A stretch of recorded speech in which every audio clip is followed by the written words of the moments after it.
नमस्ते दोस्तों, मेरा नाम है सुजल जायसवाल और आप देख रहे हैं JRF विद सुजल। आपका स्वागत है आज के एक लेटेस्ट इंटरव्यू में। आज हमारे साथ हैं हमारे साथी धर्म वर्मा। हम इनसे जानेंगे कि इनकी पूरी जर्नी क्या है, ये JRF है और PhD कैसे करनी है और जो JRF की तैयारी कर रहे हैं पूरी जानकारी हम इनसे लेंगे कि किस तरह से तैयारी की जाए कि इस एग्ज़ाम को कम समय में निकाला जा सके।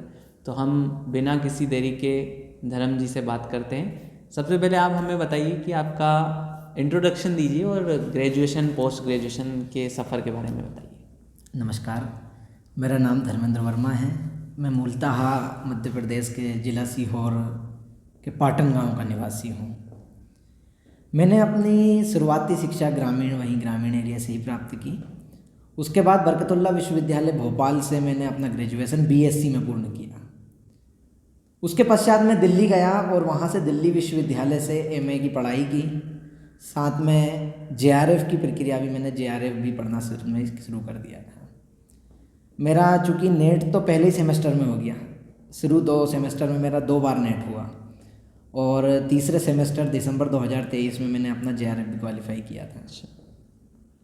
तो जैसा आप देख सकते हैं कि यहाँ पर बहुत सारे बच्चों का कन्फ्यूज़न रहता है कि UG PG में अगर सब्जेक्ट चेंज है तो क्या हम नेट JRF के एग्ज़ाम दे सकते हैं। तो आप बिल्कुल दे सकते हैं। जैसे मैंने भी BSc कंप्यूटर साइंस से किया है, इन्होंने भी BSc किया है, उसके बाद हमने हमारी फील्ड चेंज की, हमने MA किया। तो ये बिल्कुल भी ज़रूरी नहीं है कि UG PG में सब्जेक्ट सेम होना चाहिए।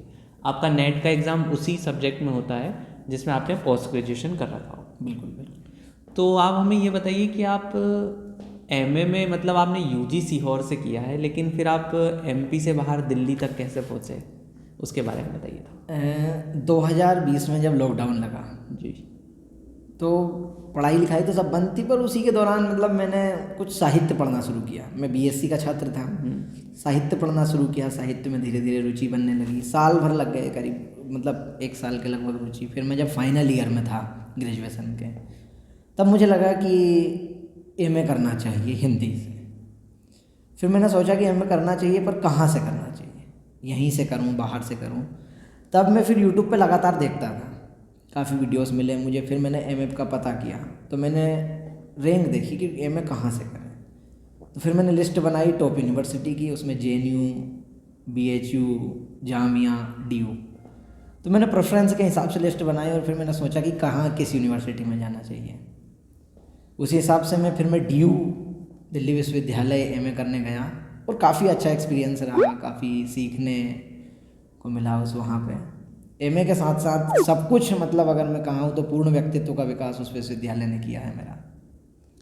तो दिल्ली विश्वविद्यालय के कैंपस के बारे में बताइए, मतलब वहाँ की जीवन शैली के बारे में थोड़ा सा।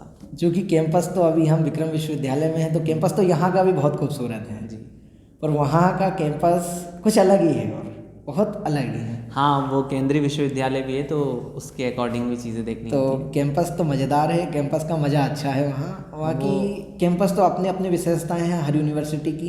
जी, लेकिन जब अपन क्लासरूम में सीखते हैं तो दिल्ली विश्वविद्यालय के कैंपस की विशेषता है कि अपन क्लासरूम के बाहर भी सीखते हैं। वहाँ हाँ, ये आपने बहुत अच्छी बात की। वहाँ क्लास के बाहर कैंपस में सीखने को बहुत कुछ मिलता है। जी, अब मुझे ये बताइए कि JRF के बारे में आपको कब पता चला कि MA के दौरान हमें इसमें तैयारी करनी चाहिए, तो इसके बारे में बताइए। जब मैं दिल्ली पहुँचा जी, तो थोड़ा सा एडमिशन लेट था उस साल MA का, तो हम दिसंबर जनवरी में पहुँचे और उस साल सौभाग्य कहिए कि JRF का जो फॉर्म है वो भी लेट चल रहा था दिसंबर हाँ, का। लेट चल रहा था। तो जब मार्च में पेपर होना था तो जनवरी में फॉर्म भरा रहे थे। तो कुछ लोगों ने, मेरे साथी कुछ थे, सब ने बताया कि यार इसका फॉर्म तुम्हें भरना चाहिए। तो मैं जब उन्होंने कहा तो मैंने सोचा कि यार MA के बाद अपन 1 साल का एक्सटेंशन लेंगे और उसके बाद अपन JRF करेंगे। परंतु उन्होंने कहा नहीं इसका फॉर्म भरो।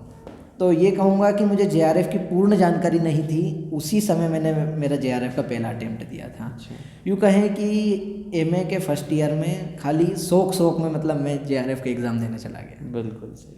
और सौभाग्य ये रहा कि मेरा पहले ही अटेम्प्ट में नेट हो गया था। अच्छा, और फिर आपका JRF दूसरे अटेम्प्ट में हुआ या थर्ड में?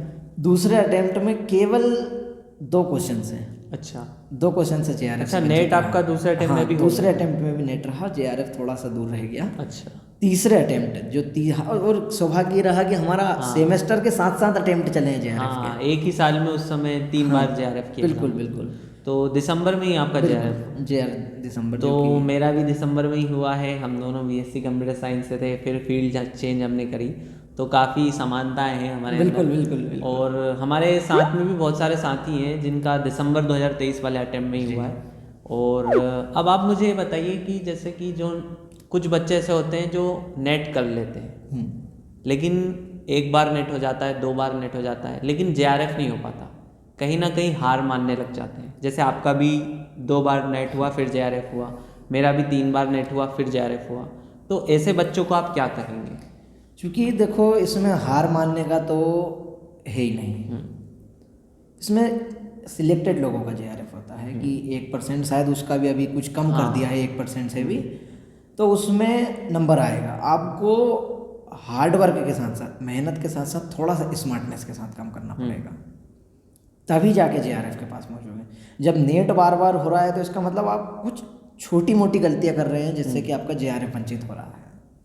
उन गलतियों को आपको एनालिसिस करना चाहिए कि किस चीज़ में गलती है, क्यों है, बार बार मैं वही गलती क्यों कर रहा हूँ, तो उस एरिया को आप स्ट्रॉन्ग बनाइए फिर धीरे धीरे। और मेरा भी ये मानना है कि बच्चों का JRF इस वजह से नहीं रुकता है कि वो गलतियाँ करते हैं, उनका JRF इस वजह से रुकता है कि वो आते हुए प्रश्न को गलत करते हैं। बिल्कुल बिल्कुल। क्योंकि मेरा भी जब तीसरी बार में JRF नहीं हुआ था, कुछ नंबरों से रह गया था, कुछ अंकों से, तो मैंने देखा कि मैंने 2 प्रश्न ऐसे गलत कर दिए एग्ज़ाम के प्रेशर को लेते हुए जो मुझे आते थे, कहीं ना कहीं मैंने सही कर सकता था। हाँ, ऐसा ही मैं बताऊँ, जब मेरा दूसरा अटेम्प्ट था तो 2 क्वेश्चन, मतलब मैं 3-4 क्वेश्चन ऐसे गलत करके आया, जैसे पैसेज अपना स्कोरिंग जोन है, अपने को वहीं से वहीं ढूंढना है, तो वहाँ 2 क्वेश्चन मेरे पैसेज में गलत हुए। DI चूँकि मैं बना लेता था तो वहाँ मेरी 2 DI गलत हो जाना, तो कहीं ना कहीं JRF से दूर होना का सिलसिला वहीं था उन 3-4 क्वेश्चनों में। सही बात। इसलिए जब आप जो स्कोरिंग जोन है, जैसे 15 क्वेश्चन पैसेज के स्कोरिंग जोन है अपने, उनको आप बिल्कुल सही से करिए, धैर्यपूर्वक करिए, वही कहीं ना कहीं JRF के आसपास ले जाता है अपने को। बिल्कुल सही बात की आपने। और अब मैं आपसे ये जानना चाहता हूँ कि जैसे JRF आपका हो गया, तो उज्जैन ही क्यों PhD के लिए? ये तो बड़ा संयोग रहा। हम मास्टर्स फाइनल ईयर में थे और हमारे पेपर करीब चल ही रहे थे, उसी समय उज्जैन का फॉर्म आया PhD का जी। तो काफ़ी लोगों की राय थी और मुझे भी लगा कहीं ना कहीं कि अब एडमिशन ले लेना चाहिए। तो मैंने सोचा कि चलो यहाँ का फॉर्म आया है, यहाँ का फॉर्म भरा जाए। फॉर्म भरा, इंटरव्यू हुआ, इंटरव्यू में हो गया, तो मैंने कहा अब एडमिशन भी ले ही लेना है। जी सही बात। क्योंकि जितना जल्दी हो जाए सब, क्योंकि सब चीज़ जगह से सेम है।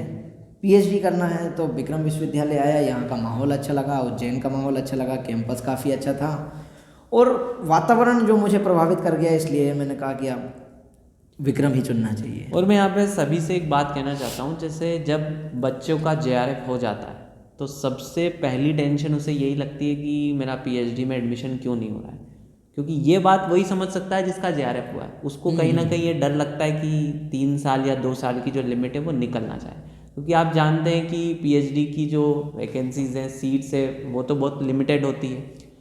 तो मैं आप सभी से ये कहना चाहता हूँ कि आपको जहाँ भी एडमिशन मिले, आप सबसे पहली प्राथमिकता होनी चाहिए आपकी एडमिशन लेना, क्योंकि अगर आपको उसके बाद असिस्टेंट प्रोफेसर बनना है तो उसके लिए तो आपको एग्ज़ाम पास करनी ही होगी। बिल्कुल सही। अब अगर आप मान लीजिए, अब अगर आप दिल्ली में कोशिश कर रहे हैं एडमिशन लेने की, 1 साल नहीं हुआ, 2 साल नहीं हुआ, तो JRF का निकलने का भी खतरा रहता है। हाँ खैर वो तो है, तो इसलिए जहाँ आपको एडमिशन मिल रहा है, हाँ, एडमिशन लीजिए, उसके बाद चीज़ें देखी जाएगी अगले स्टेज पे। हाँ, क्योंकि देखिए यूनिवर्सिटी पे डिपेंड नहीं करता है, ऐसा नहीं कि आप दिल्ली से कर लेंगे या कहीं और से कर लेंगे, आपको एग्ज़ाम तो देनी होगी। तो आप PhD के साथ साथ अपनी असिस्टेंट प्रोफेसर की भी तैयारी जारी रखें। और जैसे है कि आप PhD कर रहे हो, ये नहीं है कि आप JNU से कर रहे हो, DU से कर रहे हो, यहाँ से कर रहे हो और कहीं से, थोड़ा बहुत प्रभाव रहता है। हाँ, परंतु आप यदि अपने कार्य को लेकर लगन है, प्रयत्नशील हैं और एकदम निरंतर तरीके से कर रहे हैं,